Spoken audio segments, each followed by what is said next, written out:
Hey, what's going on, guys? Today we're blessed with another early sample copy here of the new SNAA kit here of the Nether Emperor. This looks super cool. So it feels like we just got the announcement for this not that long ago, and we just got the color sample images of it, and it should be out pretty soon. But in the meantime, I did get this early one here from SNAA to check out and share with you guys, and I gotta say, it does look really cool. It's got a really interesting color scheme that I quite like, so I'm really looking forward to checking this one out. Let's go ahead and get into it for today's video. So we got some awesome box art here for the front with this side image over here, kind of more closer up and showing with like the mask on. It's got this kind of like mask cover part that covers the eyes there. Otherwise, it's just got kind of normal eyes there. The design looking very much inspired by the Astray almost, especially because of the sword weapons that it has as well, but really cool color scheme with the white and gray, the teal accents, and there's a little bit of like an orangish color on there as well. The ends of the box has some line art there. The bottom of the box featuring some images of the kit in a few different poses with the sword weapons there, although it does have a rifle weapon as well.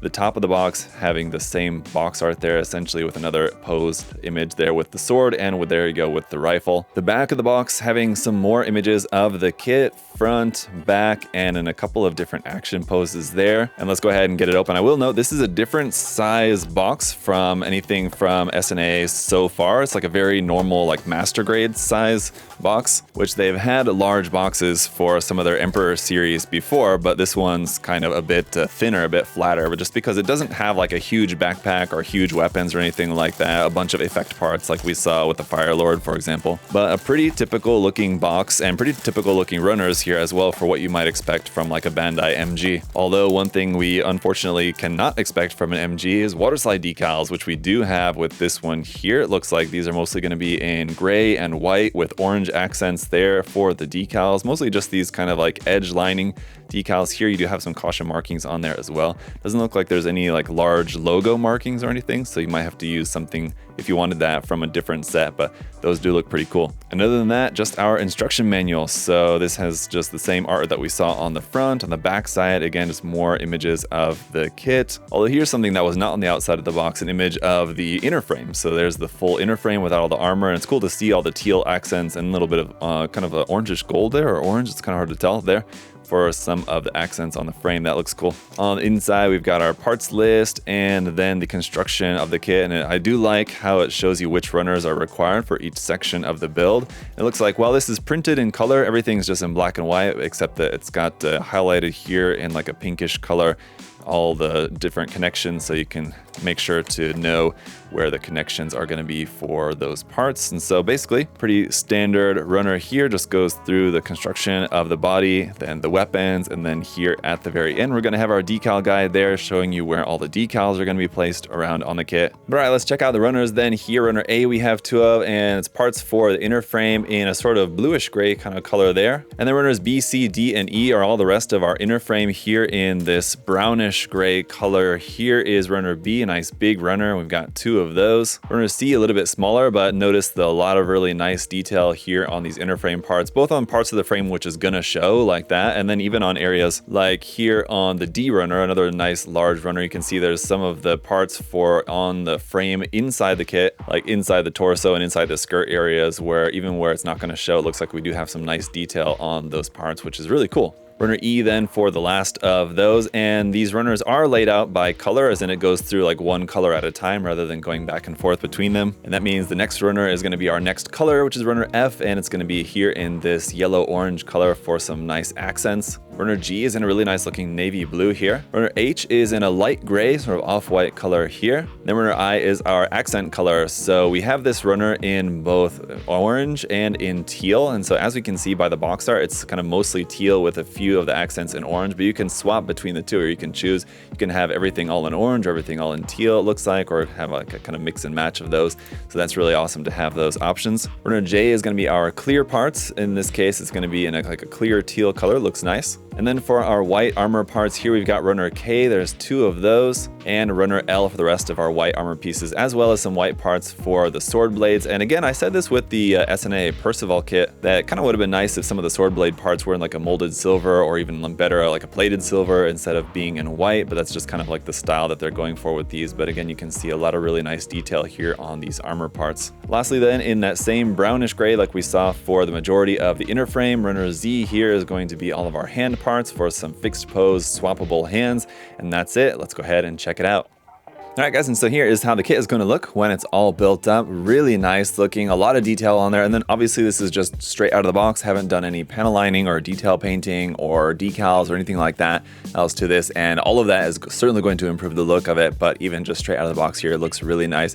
I do kind of like the simplicity of this one, with this one not having like a huge backpack or a bunch of effect parts or like any huge weaponry. We do have some really cool weapons. We'll take a look at the accessories here in just a second, but it's definitely a little bit more simple compared to the Firelord that I just built recently from SNAA, and so it's kind of an interesting contrast, both of which are really cool kits, but I do kind of like the little bit more kind of simple design to this one. That said, it's simple just in terms of not having any huge stuff. It certainly does have a lot of detail in there, as you can see. And so real quick, actually, before getting into the accessories, just want to make a note of the size of this, because it is going to be quite large, coming in at a head height of around 23 centimeters. That makes it on par with like definitely some of the larger master grades if you're comparing it to 1/100 scale Gunpla, at least when it comes to overall head height. Now you do have an optional part here for the eyes. That's for the eyes and for the camera at the back of the head. As you can see, that part continues back to back here.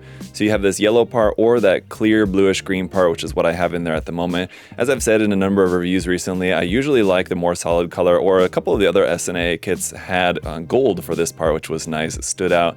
But I wanted to show you what the clear part looks like, just because my problem usually with clear parts for eyes is that they tend to be quite dark.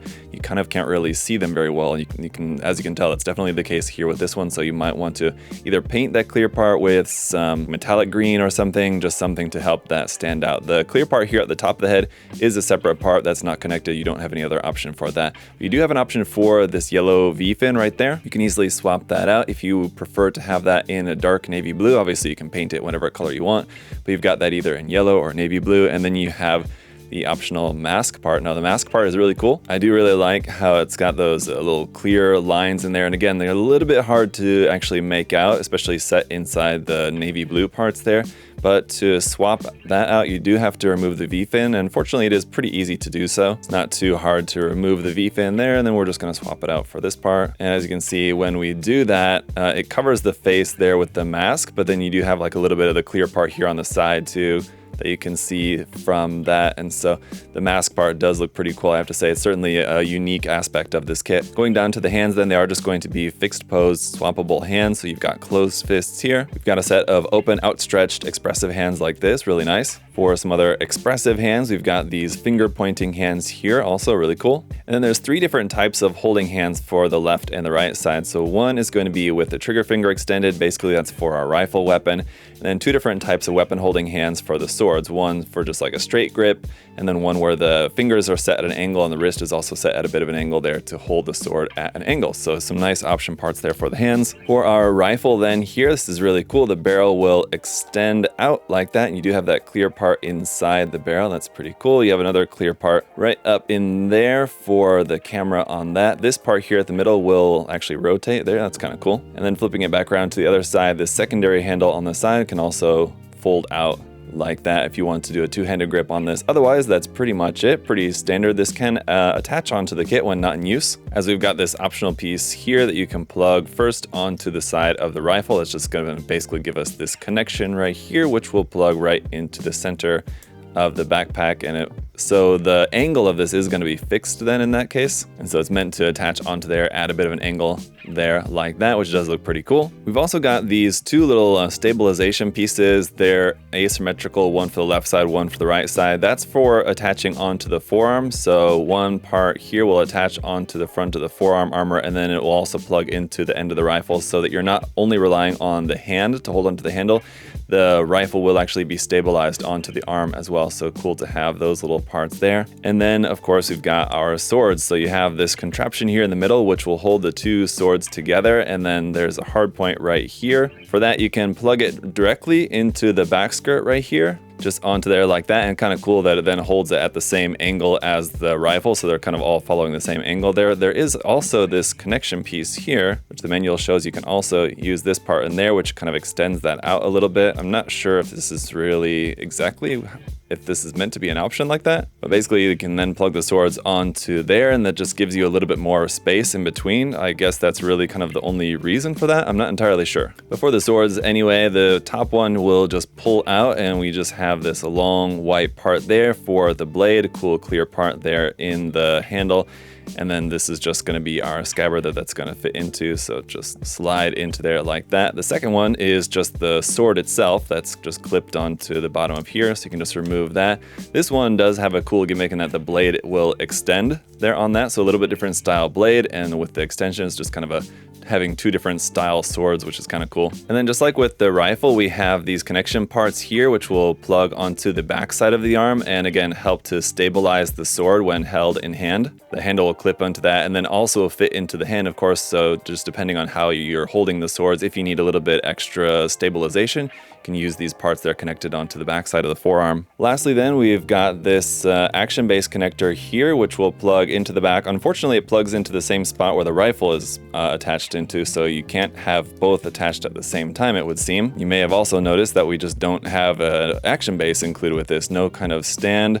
So that's unfortunate, and kind of really wish that we did, but if you do want to plug this onto an action base, it looks like you have this option part here, which is square in shape, as you'll notice. And so it looks like if you wanted to use like one of your action bases like this, that just has a square hole here at the top, one of your Bandai 1/100 scale action bases, kind of what this seems to be meant for. Looks like that should fit into there. Certainly quite snug, but that should hold it there at the back if you wanted to put this up on an action base. And now that's it for the weapons. Just a couple more things to go over. There is a cockpit hatch here where that will open and slide down, and then in the top there's another little door that will open up like that, and then inside you can see our seated pilot figure inside there. I'm not sure. I believe this is meant to be 1/100 scale, but the pilot figure, I noticed during building this, and I talked about this during the live stream, that it's very, very small. Definitely much smaller than 1/100 scale, at least for like the human figure inside there. But so long as you keep the cockpit closed, I mean, kind of doesn't really matter. Nobody will ever know. The scale of that is a little bit off though. So a couple points about the articulation that I noticed too about the neck. So like the head,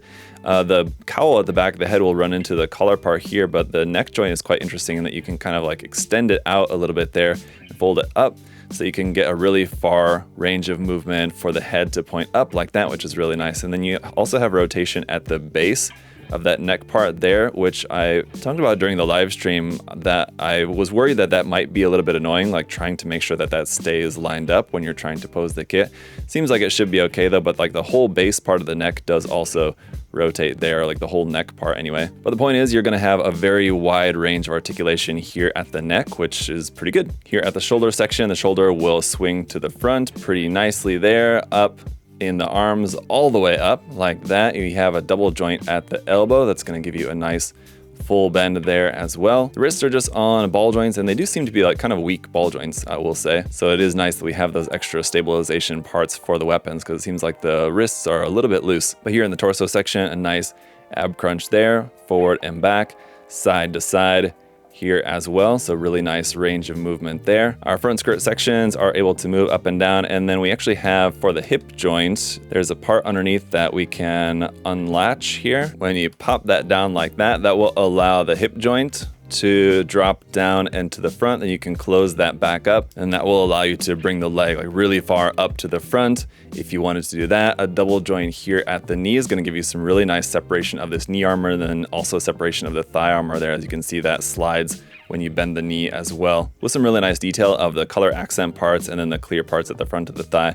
But yeah, that knee joint, once again, when you bend that, it was actually really quite the complex construction of this kit to put together the knee joint. There's a lot of moving parts in there, and so it actually comes together really nicely and looks really, really good, I have to say. Definitely a highlight of the kit. Going here around on the backside, this part also moves up, exposing some nice detail there. This ankle armor will move forward and back here as well. And the foot joint's kind of interesting in that it's kind of like at the front of the foot where that actually connects into there, but as you can see, you can point the toe all the way down. The little tip at the toe here does move separately as well. And then the foot is able to angle side to side pretty nicely here also. Just going back up to the waist section here real quick, I mentioned the front skirts. The side skirts also are just going to move independently. The back skirts are going to move independently. And then the backpack itself doesn't really have much going on. It's just kind of like the back side of the torso essentially. There's not really much of a backpack there to speak of, but what's there is really nicely detailed, does look really cool. So I don't know, I gotta say that you can definitely tell that a lot of design inspiration for this one was taken from the Astray, just from it having like the katana style weapon, a small backpack, and like fairly simple design for the kind of Gundam or mobile suit, as it were, and then just with a lot of exposed frame. The shoulder armor is very similar, the head design is very similar, so there's a lot of similarities to the Astray with this one. And in that sense, it sort of reminds me a lot of the Perfect Grade Astray actually, because that kit also does not come with a stand, but does also feature like a really nice articulation. So even though you can't put it up on a stand, there's a lot of posing options that you have with it, just, you know, standing and just, you know, utilizing that excellent range of articulation that it has. So it's kind of a very similar story here with this kit. That said, you can put it up on a stand. Unfortunately, it's not included, but you do have the connection piece in order to do that if you wanted to. And I definitely would recommend getting a stand with this, because I mean, it's just going to open up even more possibilities for you in terms of how you want to pose it. But even without a stand, it does have plenty of options. And just between the weaponry that you have here, no shield with this one, it's just all offense. But between the two swords and the rifle, you've got some really cool weapon options here with this. And I think it's just a really fun, very simple kit to pose. Lots of really cool poses that you can do with this, and it looks amazing, really cool. If you weren't a fan of the teal colored accents on there, if you remember from the unboxing, you do have all of those parts available in orange if you prefer, so you could make it with orange accents instead of teal, which I think is another really cool option. Something that personally between the two, I think I might actually prefer the orange, so I might swap those out later. But for the time being, gotta say, it does look really cool. I like the kind of just simple color scheme for this one as well, kind of mostly white with just some little splashes of like bright color in there. It's very cool, very unique. I do really like it a lot. I think, you know, obviously a lot of SNAA kits have a similar type of color scheme, so if you're building a lot of them, I've heard from some people that it does start to get a little bit boring, the simple color scheme that they have just kind of as like a theme for a lot of their kits recently. But on the bright side, due to how these kits go together, they would be very easy kits to paint. So if you did want to paint them, it would be really simple just because you don't have to worry about any seam lines. I think we did have like a little bit of seam lines on the scabbard for the sword, and on the rifle there's a little bit of seam lines there, but on the main body there's basically nothing. So you could paint this kit up with only having to do, you know, just very minimal seam line removal on a couple of the weapons, and that's really kind of about it. So it would be a pretty easy kit to paint, and it would look even better than it looks now. So definitely something to think about. But let me know what you guys think about this kit in the comment section below. Again, I'm getting it a little bit early, so if you guys have not yet pre-ordered it and you would like to now, you can check it out at the link in the video description to USA Gundam Store.